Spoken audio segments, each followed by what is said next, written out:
Welcome back to another episode of the Shout at the Devils podcast. I'm Daniel Amoia. I run Devils Report on Instagram as well as write for the Hockey Writers. I'm here alongside Justin Brady, who runs Devils Fanatics on Instagram.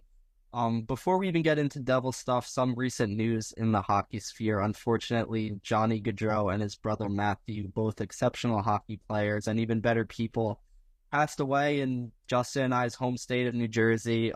Really unfortunate drunk driving accident that could have been prevented. It wasn't. Um, we just want to extend our condolences to everyone who is affected by it. The hockey world, as we know, is a very tight-knit community in many facets.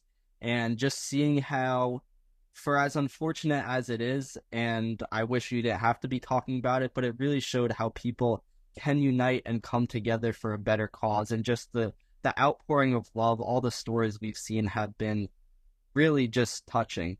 So it's just really sad. It's hard to even put into words, but it's the unfortunate reality that we're dealing with today. So without getting too deep into it, because I'm sure it's a tough subject to talk about, but Yeah. I'm gonna leave it with three words: get an Uber. There's zero excuse to be drunk driving Yeah. in 2024. 100%. It's absolutely ridiculous. It pisses me off. Um, uh, get an Uber. It takes 5 seconds to download the app. They're not that expensive. Like it's spend $20 to get home and or cost the lives of other people and ruin yours. It's so frustrating. But anyways, we do have some devil stuff to talk about. We have not been in commission for a while, unfortunately. But now that the season is coming all together, it's becoming real. Hockey season is right around the corner. So we want to kick off this episode with our Metropolitan Division overview. There's been a lot of debate about the Metro, a lot of different mixed opinions based on how the offseason has unfolded, but we're going to both give our opinions. The Metro Division, and I'm going to start right off the bat getting a little spicy. I don't, most likely, if you're listening to this, you don't want to hear this, but I think the Rangers are taking number one in the Metro. Um, Last year I said the same thing, and they were up there. They were a very, very good team the entire year. Bottom line is with Igor Shesterkin, no matter how the rest of the skaters on the ice are, he will single-handedly steal a bunch of games. And then when you add that, they still have a pretty talented forward group on top of that, some very talented people on the back end as well. Um, yes, they're getting older as a core, but they're not there yet. They're not to the level of the Penguins where they're like about to retire. Guys like Panarin, Kreider, Mika Zibanejad. So I still think they're going to be a very good team. And I'd have the Rangers at number one. Number two, I have the Carolina Hurricanes. You're probably really mad at this point at me, but the Hurricanes every year, they're just that pesky team that find ways to be at the top of the standings. They've never, even when they eliminated the Devils forward group, I would contest was much better than the Hurricanes were.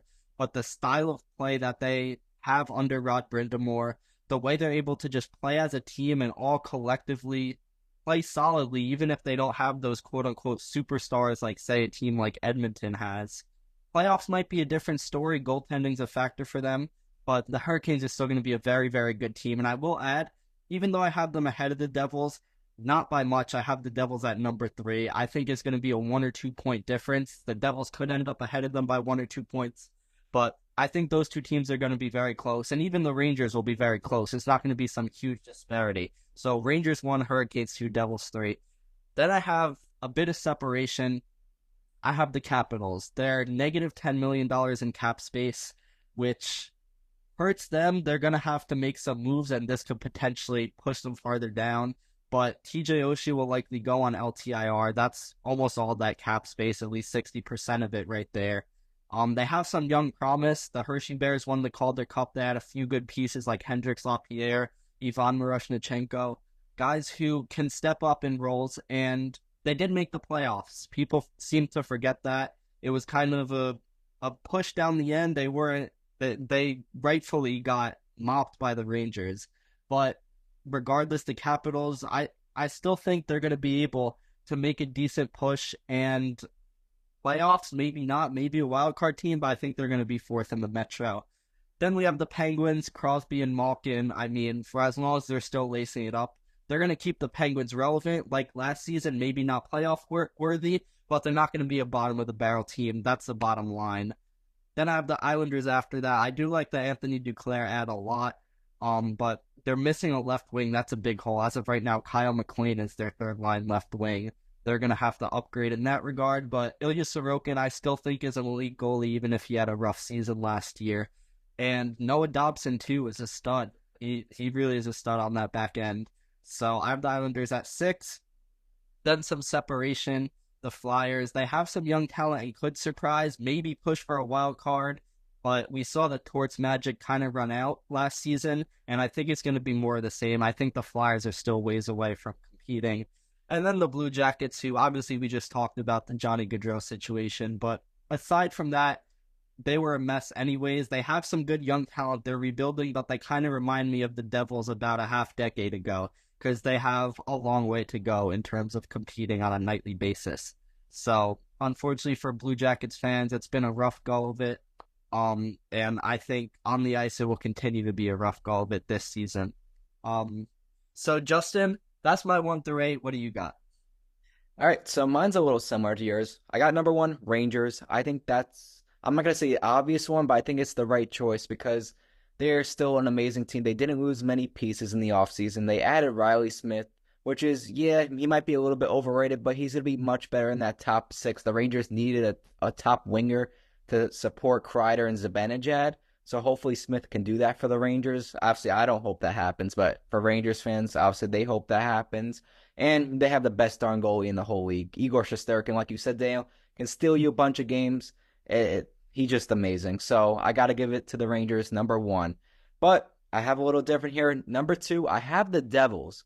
And I'll get into why I have that when I explain the Hurricanes reason. But the Devils just are coming off an amazing offseason, adding Jacob Markstrom, improving their blue line with Brett Pesce, Brendan Dillon, improving their bottom six with additions like Stefan Nason, Paul Cotter, and they're just a much more complete team now. And I feel like they're much more prepared and ready to handle injuries, especially going into this season if they deal with them. So give me the Devils at number two. And then I have Carolina at number three. They had a really brutal offseason. They lost a lot of key pieces to their team. And they don't have like that superstar player. Whenever they get to the playoffs, they always choke. Obviously, they play a little like their play style is very unique and they're able to win games with that play style. But I don't think it's going to be enough for them to win the division or get in second. I think I have the Hurricanes at number three.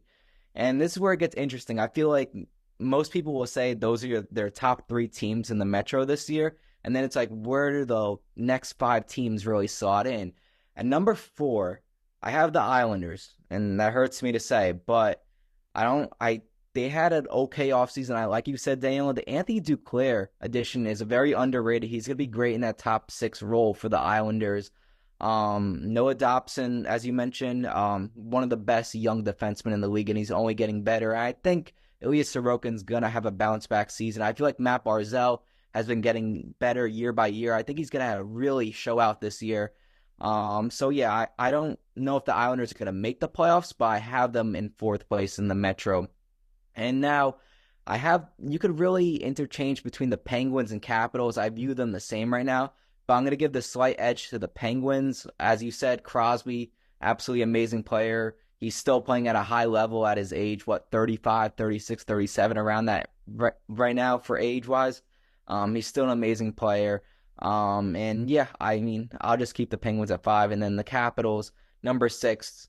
They have Ovi still. I mean, it's just the thing is they're both aging teams, and they're just going to be in the middle of the pack, maybe around 80 points roughly. They're just not going to be able to do much. I know the Capitals had that Cinderella run at the end of the season, but then it just goes to show that they really didn't, not that they didn't deserve it, but they really weren't worthy of being in the playoffs because they literally just got destroyed by the Rangers 4-0. So I don't think they're going to be that great this year. So give me Capitals at six, and then Flyers at seven. I know they had a really solid season, and obviously they had that complete collapse at the end of the season, and that correlates with losing Carter Hart. And Carter Hart was really great up until the point where he took his leave of absence, and we know the rest of that. I'm not getting into that. But they don't have a goalie right now. Earson is really hasn't proven anything as a starting goalie, so I don't think the Flyers are going to be that good. Yeah, they have Travis Konechny. They signed him long term.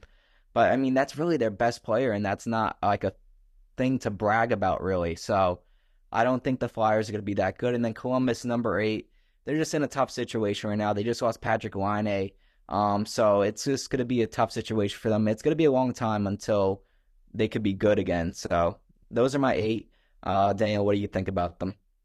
I mean, I obviously there's gonna be variance. When you go into a season, almost everyone's predictions from preseason are wrong. I don't think I've ever seen an analyst or reporter or anyone who's made a division prediction for the NHL and been right. Because obviously injuries happen like the Devils last season, underperformance, overperformance. It's so hard to pinpoint it. So you were ballpark around where I was. Um, yeah, it injuries is the biggest thing. We saw that with the Devils last season. Um, it, if you're not staying healthy, it's going to be really difficult. Period. So for the Devils' sake, it would be great for them if they're able to bounce back and not get those injuries. Although there seems to be one already. We'll get into that in a little bit. But yeah, it's mainly a matter of staying healthy. And I think with the position the Devils are in, with the offseason moves they made, as we've discussed in previous episodes, they're in a great position. So if they can stay healthy, I have them at 3, but like I said, 1 or 2 point difference, they could easily push for second or even first. So, and Jacob Markstrom, if he's on his form, even if the Devils do have some injury struggles, if he's playing the way he was the first half of last season, he's going to be stealing games, and the Devils are going to still be in great playoff contention regardless. So aside from that, I just mentioned the injury. Simon Nemec in an Olympic qualifying game against Hungary wiped out into the boards, went really hard into the end wall, and he was very shaken up. We don't know if it's a shoulder or collarbone. It's officially classified as an upper body injury, but he looked to be in serious pain. He was kicking at the ground. It took him over a minute to get up off the ice. He tried to stay on the bench in clear agony, and eventually he went down the tunnel in the second period and didn't return for that game. The Devils themselves decided to hold him out of their final contest, though Slovakia did win and they will be participating in the Olympics. Tomas Tatar is the captain of that team. He scored a big goal in that same contest that Nemec got hurt against Hungary, big insurance goal. So that's a great thing for both Tatar and Nemec. They are likely going to have the opportunity, as long as they're healthy, to suit up for their country. And like I said, Tatar likely the captain. Those Olympics will take place in Milan, Italy in the winter of 2026. So for the country of Slovakia, that's a huge thing. It's unfortunate that Nemec appeared to get hurt. Hopefully it's nothing too serious. He's flying to New Jersey now for further testing. So I would assume the Devils will give an update shortly, but it's something the Devils really can't afford. Not like, I wouldn't call it like ruining their season. Like it's not to the level of a Dougie Hamilton injury, because they did bring in Jonathan Kovacevic, who, with the news, is already seeming to be possibly an important piece to the Devils instead of a seventh defenseman. But Simon Nemec is an integral part of this franchise's future, but he's still young, still growing, and I don't think he personally, I don't think this is his breakout year. I think there's 1 or 2 more years. So it hurts them, but it doesn't kill them. With that being said, in a perfect world, Nemec isn't hurt. None of this matters. Not that he's not hurt, but it's nothing serious. He's able to start camp and go from there. Speaking of, well, actually, before we even get into camp, before camp, Dawson Mercer, his contract is still not finalized. He had a downtrend in his play last season. He went from 56 points and 27 goals the season before to only scoring 20 goals and 33 points. Obviously, that's a big growth year. You want to see an upward trend, but the Devils as a whole struggled. Everything that could have gone wrong did go wrong last season. And Dawson Mercer, career worst year for him, and he still scored 20 goals. So he still is a valuable part. It's just a matter of how valuable. If he's Seth Jarvis contract extension valuable, or he's just more of a middle six kind of guy. That is to be determined. But Justin, me personally, I don't believe that it's too big of a cause for concern. We've seen this play out with Jesper Bratt in previous off seasons where they go right to that camp deadline and finally get decided. Tom Fitzgerald and Dawson Mercer have openly said that they are in talks with each other, and it's just a matter of hammering out the final details on whether it's going to be a short-term deal or a long-term extension like Jarvis in Carolina. So, Justin, what are your thoughts? Yeah, Dave Pecknoda reported about, I think it was last week, that the Devils are in talks with Dawson Mercer, as you just mentioned, but they're not close on a deal at all. So, I mean, who knows? That could have changed in the last week. I hope it has.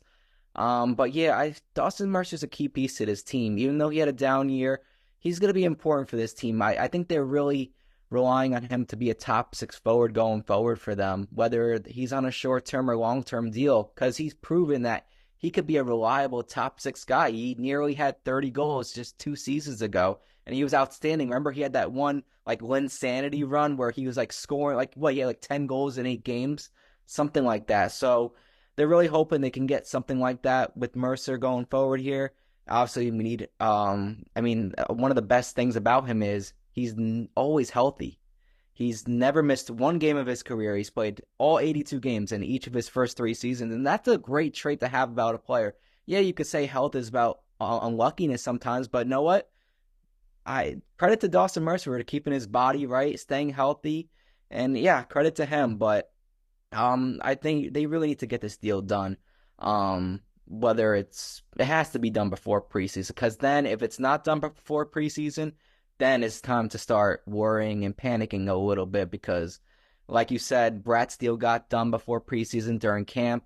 If it's not done before then it's time to get worried a little bit, whether it's not going to happen or not. So yeah, ideally, I want like a short-term 2, 3 year deal.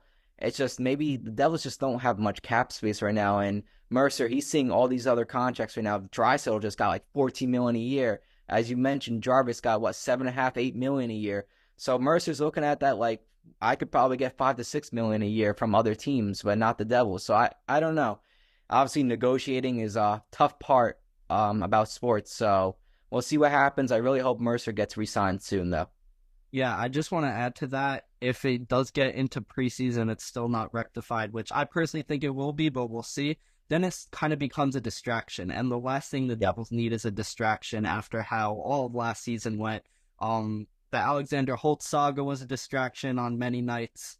And there were many other storylines that became a distraction. So the Devils just need to focus on playing hockey and having that distraction over them. I just feel like won't be great as a whole.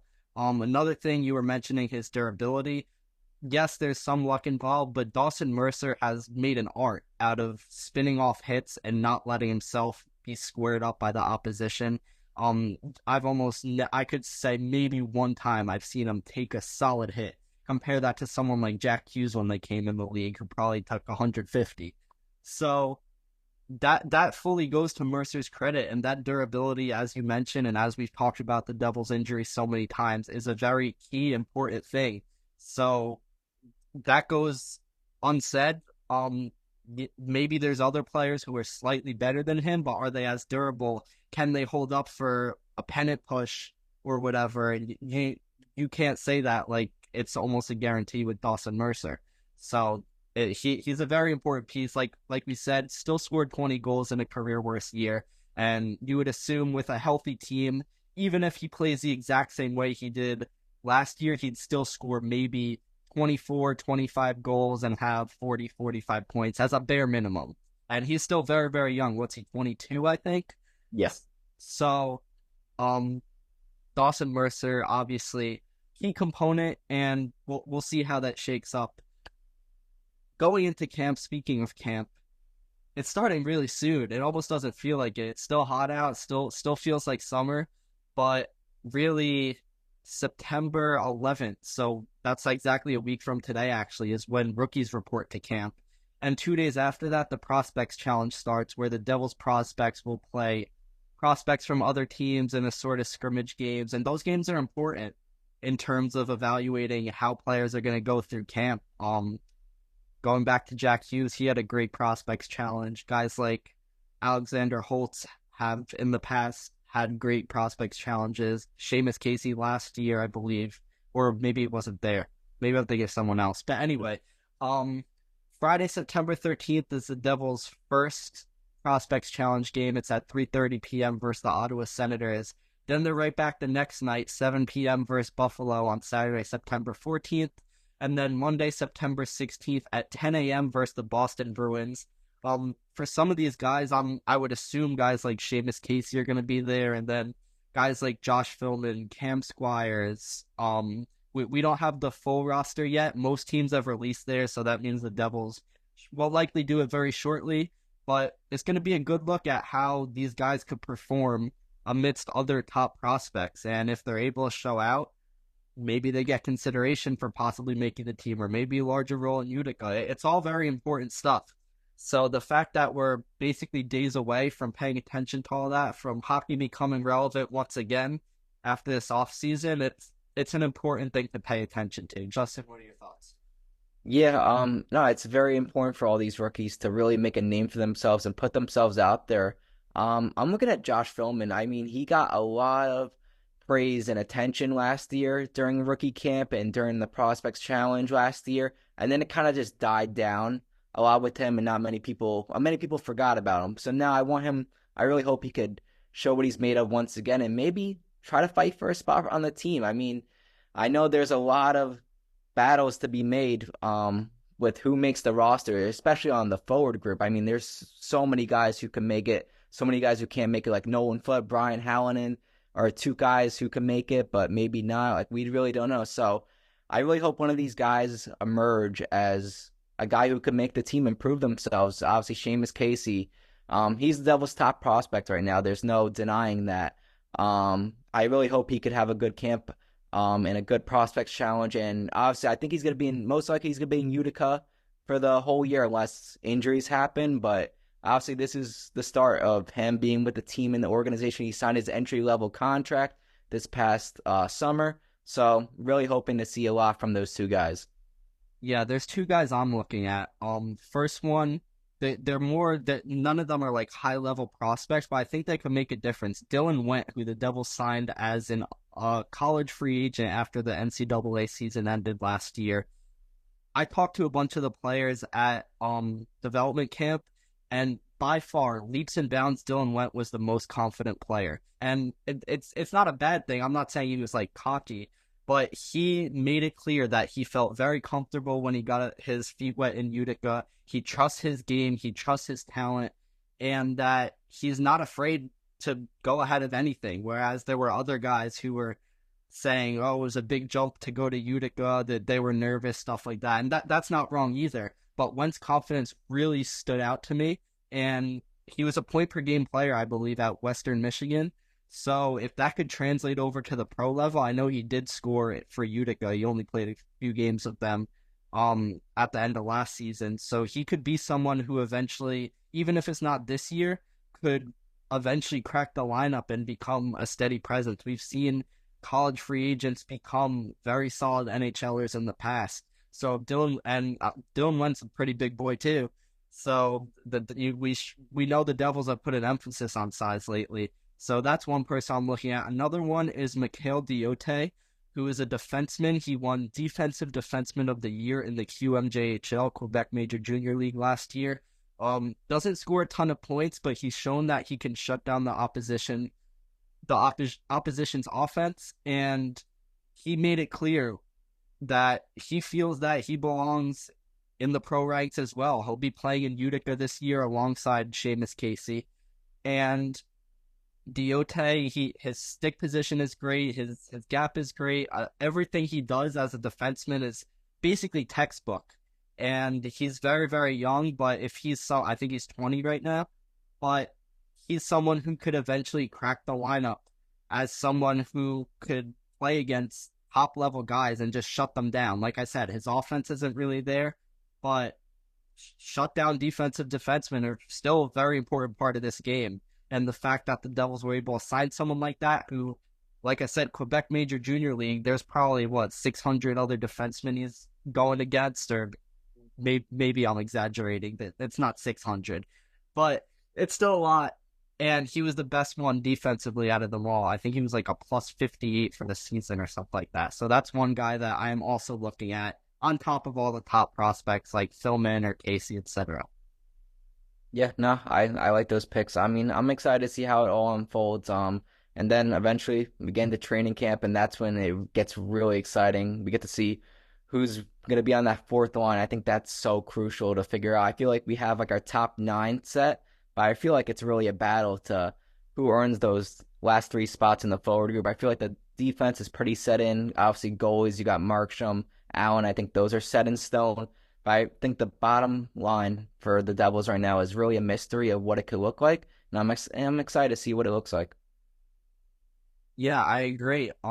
So one last thing before we wrap up, if you haven't been following Justin and I on socials, we unveiled a new project. Well, it's not a new project, started last year, but it's called the HellRaisers. It's a group we have come out to games.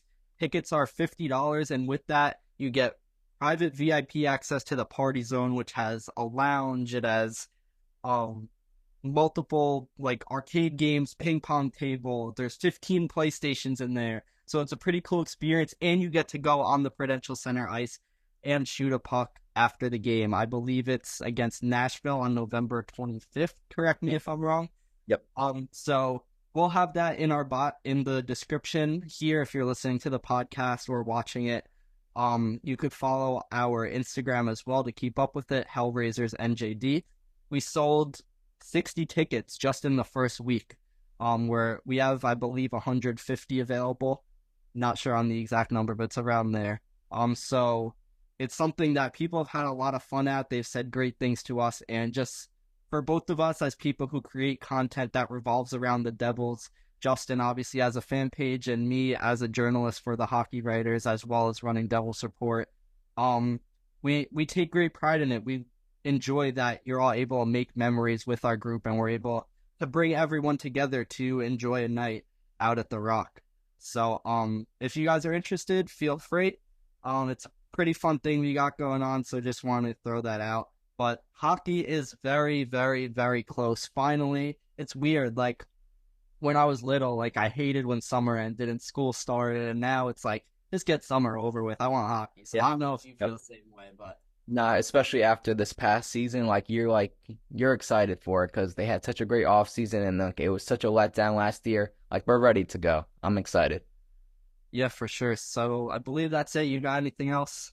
Nah, man, I'm all good. But thank you guys for listening to today's episode. We appreciate it a lot. And yeah, like Daniel said, make sure to click the link in the bio. Check out our tickets for the Hellraisers. Only $50. I mean, that's a great deal. You get $50 with all those things included. We No appreciate fees. No fees too. no fees, We no had fees. fees Yeah. last year, and not gonna lie, they pissed me off. So got rid of the fees. Yeah, but we appreciate if you guys could show out. Yeah, so thank you guys all for listening, and we'll have a lot more episodes to come out really soon. So stay tuned. Make sure to hit the sub button. I'm so used to saying the follow button because I'm on Instagram, but yeah, make sure to hit the sub button if you want to see the best Devils podcast out there weekly. Thank you guys. We appreciate it, and peace out. Peace.